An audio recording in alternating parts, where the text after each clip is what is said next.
السلام علیکم ورحمۃ اللہ وبرکاتہ۔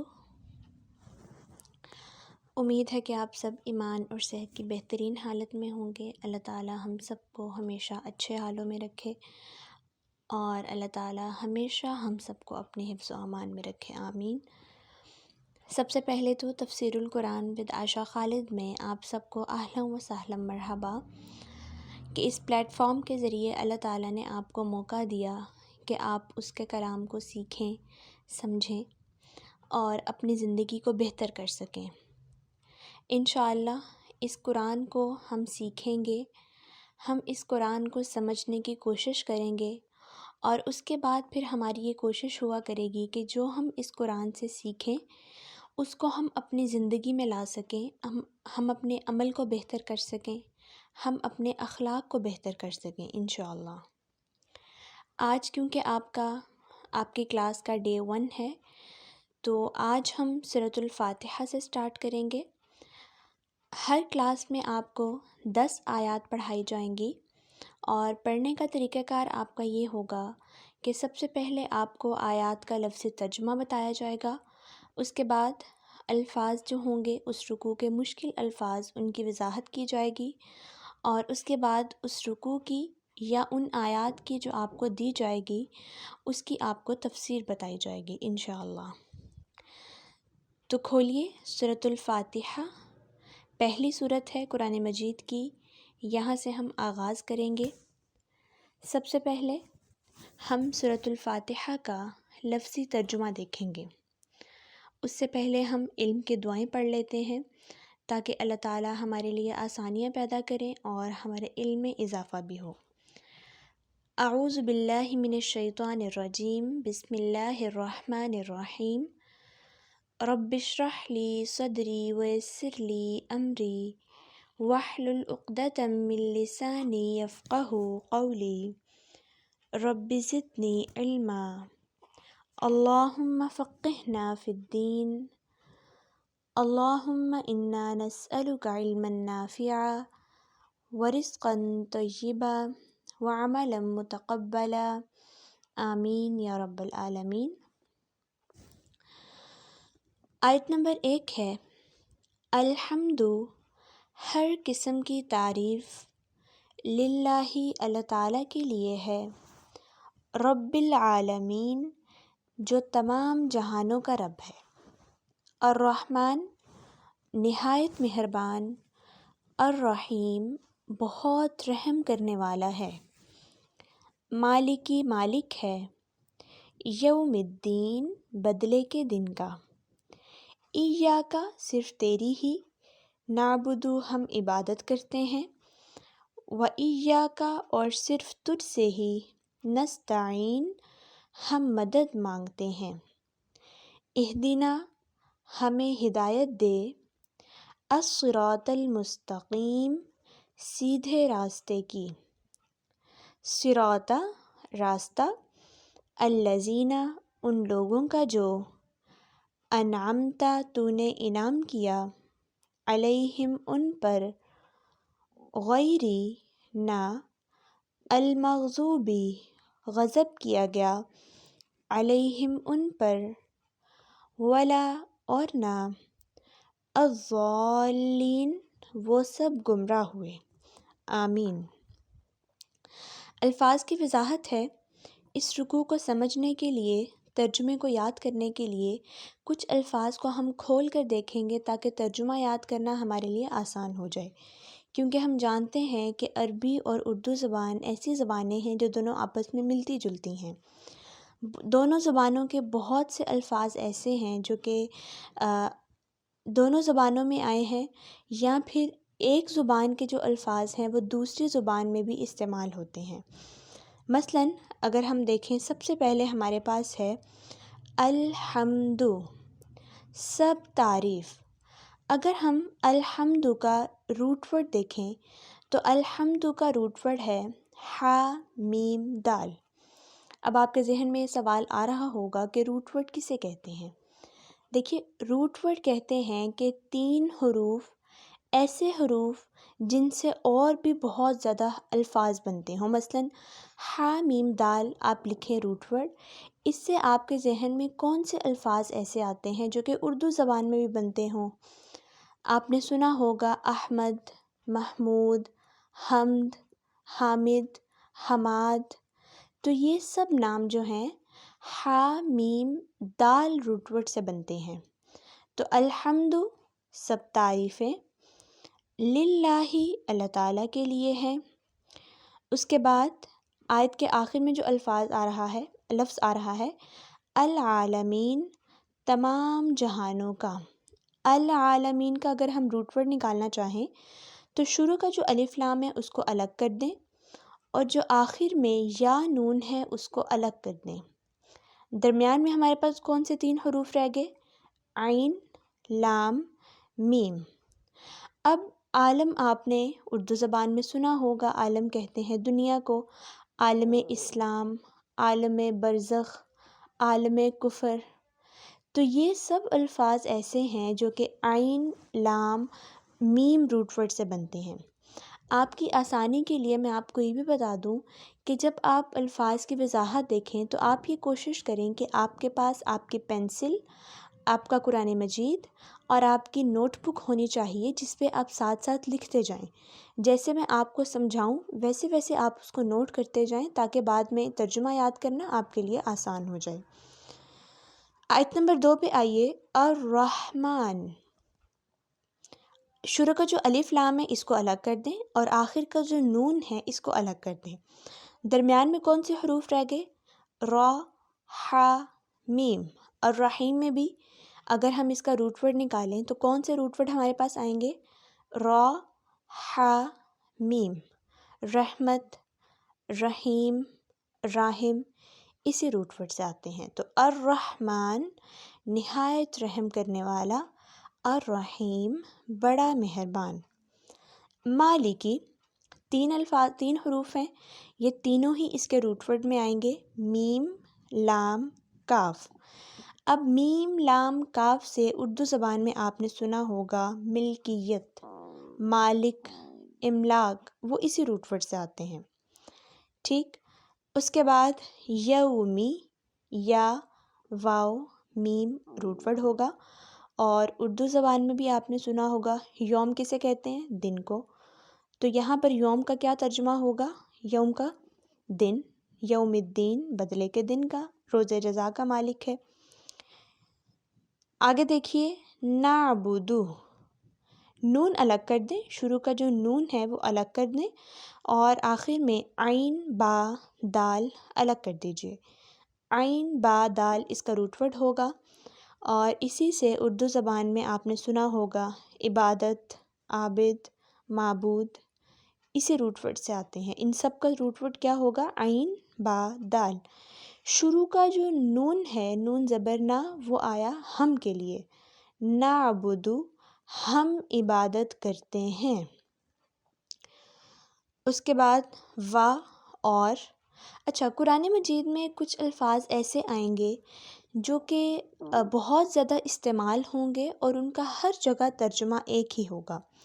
اب واو زبر وا جو ہے یہ قرآن میں آپ کو بہت زیادہ ملے گا، اور زیادہ تر اس کا جو جہاں پہ ترجمہ ہم کریں گے وہ اور بھی ہوگا، کہیں پہ واو قسم کے لیے بھی آتا ہے، لیکن وا کا مطلب ہوتا ہے اور۔ اب دیکھیں اردو زبان میں جب ہم کوئی 2 الفاظ کو ملانے کے لیے لکھتے ہیں تو ہم درمیان میں واو ڈال دیتے ہیں، جس طرح شان و شوکت، یعنی شان اور شوکت، اور کو ہم نے کیا کر دیا؟ واو کر دیا۔ پھر اسی طرح عفو و درگزر، اس میں بھی کیا آتا ہے؟ دونوں کے درمیان میں واو۔ پھر اس طرح خوشی اور مسرت، خوشی اور مسرت، اور کو ہم نے کیا کر دیا؟ واو۔ تو وا جو ہے یہ تو اردو زبان میں بھی آتا ہے، تو ہمیں اس کا مطلب یاد ہو گیا، وا اور۔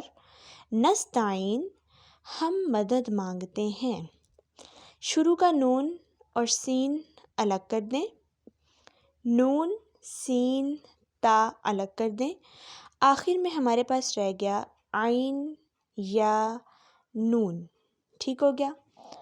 اب یہاں پہ آپ کو تھوڑا سا سمجھنا ہوگا کہ عربی زبان میں ہمارے پاس 3 حروف علت ہوتے ہیں، عین، لام، تا، حروف علت۔ وہ 3 حروف کون سے ہوتے ہیں؟ الف، واو، یا۔ جب ہم روٹ ورڈز کر رہے ہوتے ہیں تو بعض اوقات وہ حروف علت آپس میں ایکسچینج ہو جاتے ہیں، الف کی جگہ واو آ جاتا ہے، واو کی جگہ یا آ جاتا ہے، یا کی جگہ الف آ جاتا ہے۔ مثلاً یہاں پر ہمارے پاس ہے نستعین، شروع کا جو نون سین تا تھا وہ تو ہم نے الگ کر دیا، آخر میں جو عین یا نون بچ گیا، روٹ ورڈ اس کا جب ہم کرتے ہیں تو روٹ ورڈ ہمارے پاس آتا ہے عین، واو، نون۔ اب کیونکہ واو بھی حرف علت ہے اور یا بھی حرف علت ہے تو یا کو ہم نے ایکسچینج کر دیا واو کے ساتھ، تو نستعین کا روٹ ورڈ کیا ہو گیا؟ عین، واو، نون۔ اب آپ یہ یاد رکھیے گا کہ قرآن مجید میں جہاں پر بھی استعانت کا مطلب آئے گا تو وہاں پر اس کا روٹ ورڈ کیا آئے گا؟ عین، واو، نون۔ اچھا، آپ نے اردو زبان میں نام بھی سنا ہوگا، اون نام سنا ہوگا آپ نے، پھر اسی زبان سے اسی روٹ ورڈ سے اردو زبان میں آتا ہے استعانت، تعاون، معاون، معاونت۔ ان سب کا روٹ ورڈ کیا ہے؟ عین، واو، نون۔ اس کے بعد دیکھیے اگلی آیت، آیت نمبر 5، اہدنا، ہدایت دے ہمیں۔ اہدنا میں شروع کا الف الگ کر دیں اور آخر کا جو نون الف نا ہے وہ الگ کر دیں، درمیان میں ہمارے پاس کیا رہ گیا؟ ہا اور دال، لیکن روٹ ورڈ تو 3 حروف کا ہوتا ہے، تو ہدن جو ہے وہ اس کا روٹ ورڈ ہوگا ہا، دال، یا۔ آپ نے اردو زبان میں نام بھی سنا ہوگا، نور الہدا، ہدایت، ہادی، تو ان سب کا روٹ ورڈ کیا ہے؟ ہا، دال، یا۔ اب اہدنا کے آخر میں جو نون الف نا آ رہا ہے، قرآن مجید میں نون الف نا جہاں کہیں پر بھی آئے گا اس کا مطلب ہوگا ہم۔ اہدنا، ہدایت دے ہمیں، ٹھیک ہو گیا؟ الصراط، راستہ، صاد، را، طا، اس کا روٹ ورڈ ہوگا، اردو زبان میں آپ نے سنا ہوگا پل صراط، تو اس کا روٹ ورڈ کیا ہے؟ صاد، را، طا۔ المستقیم، المستقیم میں آپ شروع کا جو الف لام ہے وہ الگ کر دیں، اسی طرح میم، سین اور تا کو بھی الگ کر دیجئے، آخر میں ہمارے پاس رہ گیا قاف، یا، میم۔ اب قاف یا میم میں سے آپ کو پتہ ہونا چاہیے کہ یا حرف علت ہے، تو روٹ ورڈ میں یا کو ہم واو کے ساتھ ایکسچینج کر دیں گے، روٹ ورڈ کیا ہوگا؟ قاف، واو، میم۔ اردو زبان میں قائم اسی روٹ ورڈ سے آتا ہے، استقامت اسی روٹ ورڈ سے آتا ہے، ٹھیک ہو گیا؟ اس کے بعد دیکھیں صراطہ، ہم ایک دفعہ پڑھ چکے کہ صراطہ کا مطلب ہے راستہ، اور اس کا روٹ ورڈ کیا ہے؟ صاد، را، طا۔ اب ایک دفعہ اگر الفاظ کو یاد کر لیں گے، ان کو سمجھ لیں گے تو بار بار آپ کے لیے یاد کرنا آسان ہو جائے گا۔ آگے دیکھیے، انعمت، انعام کیا تو نے، نون، عین، میم، اس کا روٹ ورڈ ہوگا، انعام، نعمت، منعم، اسی روٹ ورڈ سے آتے ہیں۔ اس کے بعد المغضوبی، غضب کیا گیا، آپ تھوڑا اندازہ لگائیں کہ اس کا روٹ ورڈ کیا ہوگا، شروع میں الف لام میم الگ کر دیں اور آخر میں آپ کہیں گے آپ کے پاس بچتا ہے غین، ضاد، واو، با۔ اگر ان 4 حروف میں سے آپ واو کو سکپ کر دیں تو کیا آتا ہے؟ غین، ضاد، با، غضب۔ اس کا کیا مطلب ہوتا ہے؟ غصہ، اردو زبان میں بھی ہم سنتے ہیں غضب، غیظ و غضب، غضبناک۔ پھر آخر میں جو لفظ آ رہا ہے آیت نمبر 7 کے آخر میں ولا الضالین، اور نہ گمراہوں کا، ولا الضالین کا روٹ ورڈ کیا ہوگا؟ ضاد، لام، لام۔ اردو زبان میں آپ نے سنا ہوگا ضلالت کہتے ہیں گمراہی کو۔ اب آپ کہیں گے کہ روٹ ورڈ میں لام، لام 2 دفعہ کیوں آیا؟ تو یہ بھی بات میں آپ کے سامنے واضح کر دوں کہ جب ہم روٹ ورڈ کر رہے ہوتے ہیں، جس حرف کے اوپر شد ہوتی ہے، بعض اوقات روٹ ورڈ میں اس کو ہم 2 دفعہ کرتے ہیں۔ یہاں پہ تھا نا ضاد لام، لام کے اوپر شد تھی، تو جب ہم نے روٹ ورڈ لکھا تو ضاد لام لام کر دیا۔ یہ تھی اس رکوع کی الفاظ کی وضاحت۔ انشاءاللہ جب آپ اس رکوع کا اب ترجمہ یاد کریں گے تو آپ کے لیے اس کا ترجمہ یاد کرنا آسان ہو جائے گا۔ آپ نے ترجمہ یاد کرتے ہوئے بالکل گھبرانا نہیں ہے، پریشان نہیں ہونا، اچھا میری تو عمر زیادہ ہے، میرے سے یاد نہیں ہوگا۔ آپ ایک بات اپنے ذہن میں رکھیے، اللہ تعالیٰ نے قرآن میں فرمایا وَلَقَدْ يَسَّرْنَا الْقُرْآنَ لِلذِّكْرِ فَهَلْ مِن مُدَّكِرٍ، اور بلا شبہ یقیناً ہم نے اس قرآن کو آسان نازل کیا ہے، بس ہے کوئی نصیحت حاصل کرنے والا؟ تو ہاں، ہم وہ لوگ ہیں جو اللہ تعالیٰ کے اس قرآن سے، اس کتاب سے نصیحت حاصل کریں گے، اور ہمیں یقین ہے کہ واقعی اللہ تعالیٰ کا یہ کلام سچا ہے۔ بس ہم نے شوق کے ساتھ، محنت کے ساتھ اس کو سیکھنے کی اور اس کو سمجھنے کی کوشش کرنی ہے۔ انشاءاللہ مجھے امید ہے کہ آپ کے لیے اب یہ ترجمہ یاد کرنا آسان ہو جائے گا۔ یہ تھی ہماری آج کی پہلی کلاس۔ اگلی کلاس میں انشاءاللہ ہم اگلی آیات کے ساتھ ملیں گے۔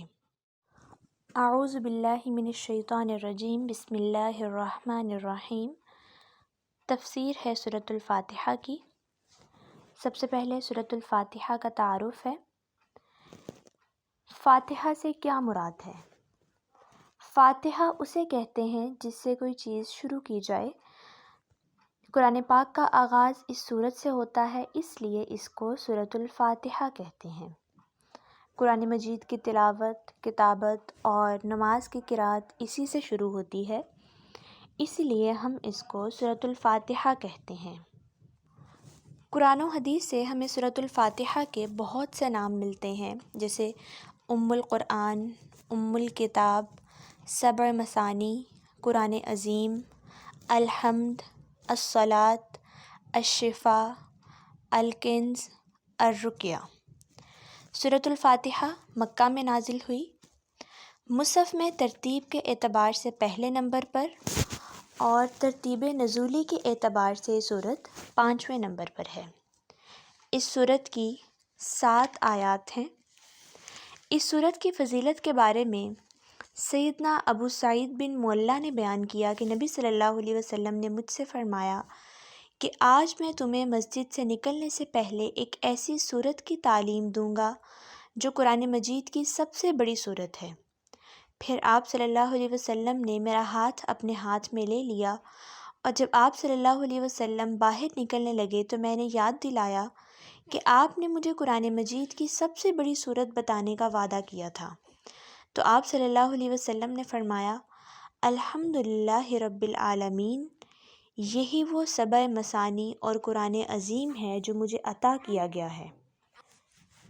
اسی طرح صحیح مسلم میں حدیث قدسی آتی ہے کہ اللہ تعالیٰ نے فرمایا میں نے نماز کو اپنے اور اپنے بندے کے درمیان پورا پورا تقسیم کر دیا ہے، نصف اپنے لیے اور نصف بندے کے لیے، اور میرے بندے کے لیے وہ سب کچھ ہے جو وہ طلب کرے۔ جب بندہ کہتا ہے الحمدللہ رب العالمین تو اللہ تعالیٰ فرماتا ہے میرے بندے نے میری حمد اور تعریف کی۔ جب وہ الرحمن الرحیم کہتا ہے تو اللہ تعالیٰ فرماتا ہے میرے بندے نے میری ثنا کی۔ جب وہ مالک یوم الدین پڑھتا ہے تو اللہ تعالیٰ فرماتا ہے میرے بندے نے میری بڑائی بیان کی۔ جب وہ کہتا ہے ایاک نعبد و ایاک نستعین تو اللہ تعالیٰ فرماتا ہے کہ یہ میرے اور میرے بندے کے درمیان مشترک ہے، اور میرے بندے کے لیے وہ کچھ ہے جو اس نے طلب کیا۔ جب وہ اہدنا الصراط المستقیم سے ولا الضالین تک پڑھتا ہے تو اللہ تعالیٰ فرماتا ہے یہ میرے بندے کے لیے ہے اور اس کے لیے وہ کچھ ہے جو اس نے مانگا۔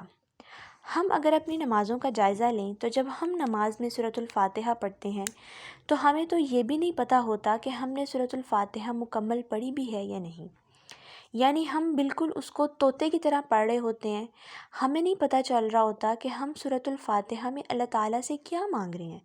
حالانکہ اس کے بارے میں بھی ہم نے دیکھا کہ اللہ تعالیٰ کیا فرماتے ہیں کہ یہ آدھی میرے بندے کے درمیان، آدھی میرے بندے کے لیے ہے اور آدھی میرے لیے۔ جو وہ مجھ سے مانگتا ہے اس کو طلب کیا جاتا ہے۔ ہر آیت کو رک رک کر پڑھنا چاہیے، کیونکہ جب ہم سورۃ الفاتحہ کی تلاوت کر رہے ہوتے ہیں تو اللہ تعالیٰ اس کا جواب دے رہے ہوتے ہیں، اور جب ہم یہ آیت پڑھتے ہیں ایاک نعبد و ایاک نستعین، تو اللہ تعالیٰ کیا فرماتے ہیں کہ یہ میرے اور میرے بندے کے درمیان مشترک ہے، اور میرے بندے کے لیے وہ کچھ ہے جو اس نے طلب کیا، یعنی اس کو عطا کر دیا جاتا ہے۔ تو آئندہ جب ہم انشاءاللہ سورۃ الفاتحہ پڑھیں اپنی نماز کے اندر، تو یہ سمجھتے ہوئے، اپنے ذہن میں یہ رکھتے ہوئے پڑھیں کہ اللہ تعالیٰ مجھے ہر آیت کا جواب دے رہے ہیں۔ تو ہم نے اپنی نماز کو بہتر کرنی ہے، اس کے لیے ہم سب سے پہلے اپنی سورۃ الفاتحہ کو بہتر کریں گے۔ اعوذ باللہ من الشیطان الرجیم، بسم اللہ الرحمن الرحیم۔ آیت نمبر 1 ہے، الحمد للہ رب العالمین، سب تعریف اللہ تعالیٰ کے لیے ہے جو تمام جہانوں کا رب ہے، جو تمام جہانوں کا پالنے والا ہے۔ اللہ تعالیٰ کامل حمد کا مالک ہے، اس لیے سب تعریف اللہ تعالیٰ کے لیے ہے جیسا کہ اس کی ذات کے لائق ہے۔ رسول اللہ صلی اللہ علیہ وسلم نے الحمدللہ کی فضیلت کے بارے میں فرمایا کہ الحمدللہ تملأ المیزان، الحمدللہ کہنا میزان کو بھر دیتا ہے۔ آیت نمبر 2 ہے، الرحمن الرحیم، وسیع رحمت والا، نہایت رحم والا ہے۔ اس آیت میں اللہ تعالیٰ کی رحمت کا ذکر ہے کہ اس نے اپنے اوپر رحمت کو لازم کر لیا۔ سورۃ الانعام آیت نمبر 12 میں آتا ہے، کتب علی نفسہ الرحمہ، اس نے اپنے اوپر رحمت کو لازم کر لیا۔ پھر اسی طرح سورۃ الملک آیت نمبر 19 میں آتا ہے، اور کیا انہوں نے اپنے اوپر پرندوں کو نہیں دیکھا، اس حال میں کہ وہ پر پھیلائے ہوئے ہوتے ہیں اور کبھی سمیٹ لیتے ہیں، رحمان کے سوا انہیں کوئی نہیں تھامتا۔ رحم کے بارے میں ترمذی میں رسول اللہ صلی اللہ علیہ وسلم کی حدیث آتی ہے، سیدنا عبداللہ بن عمر سے روایت ہے کہ رسول اللہ صلی اللہ علیہ وسلم نے فرمایا، رحم کرنے والوں پر رحمان بھی رحم کرتا ہے، زمین والوں پر رحم کرو، تم پر آسمان والا رحم کرے گا۔ مالک یوم الدین، بدلے کے دن کا مالک ہے۔ اللہ تعالیٰ مالک ہے، اور مالک وہ ہوتا ہے جو حکم دے، جو روک لے، جو نیکیوں کا بہترین ثواب عطا کرے، جو گناہوں پر سزا دے، جو ہر قسم کا تصرف کرے۔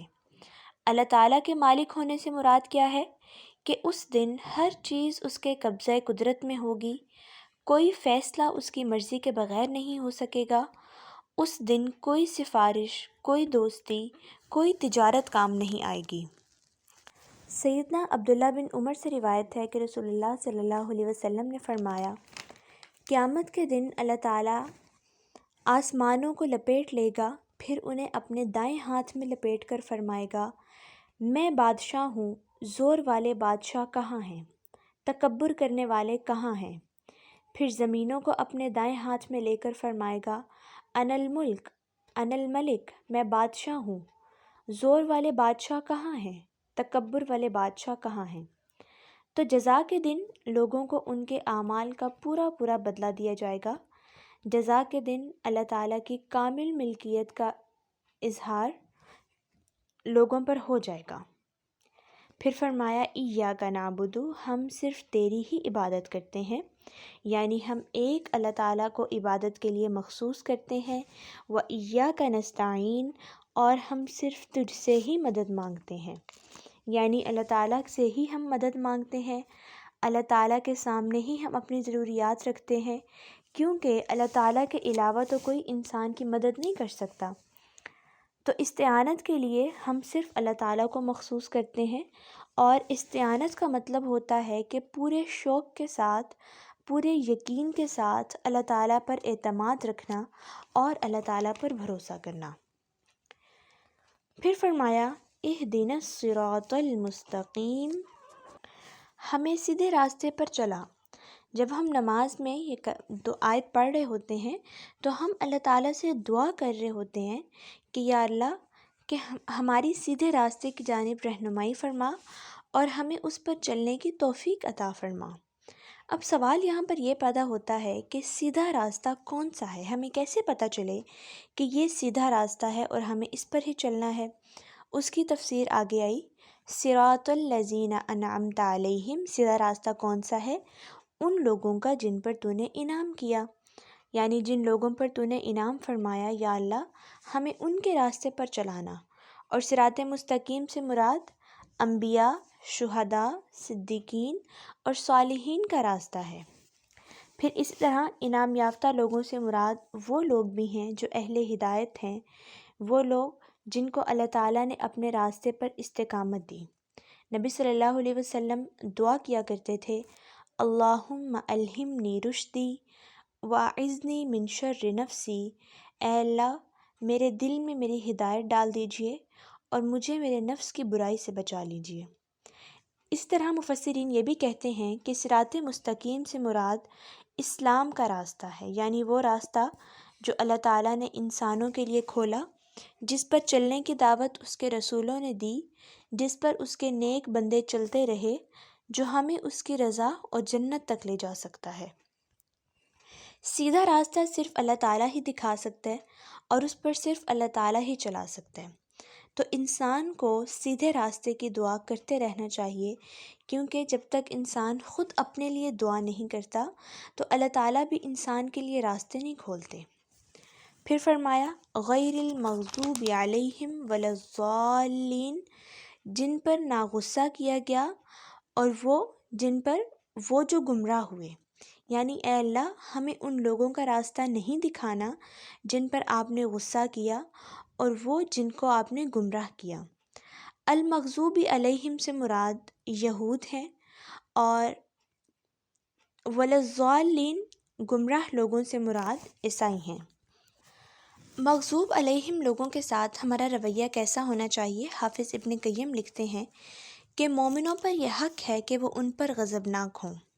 نبی صلی اللہ علیہ وسلم نے فرمایا یہود المغضوب علیہم ہیں اور نصارہ ضالین ہیں، اور یہ اس وجہ سے ہے کہ یہود نے حق کو پہچانا اور اس کی پیروی نہیں کی، اور نصارہ نے بغیر علم کے اللہ تعالیٰ کی عبادت کی۔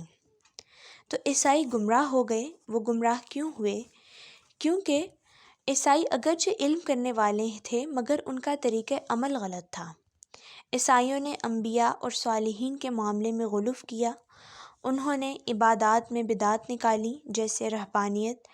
عیسائیوں کا فساد عبادت گزاروں کا فساد ہے، وہ اللہ تعالیٰ کی عبادت اپنی خواہشات کے تقاضوں کے مطابق کرتے ہیں، نہ کہ اس کے مطابق جو اللہ تعالیٰ نے اپنے رسول کے ذریعے بھیجا۔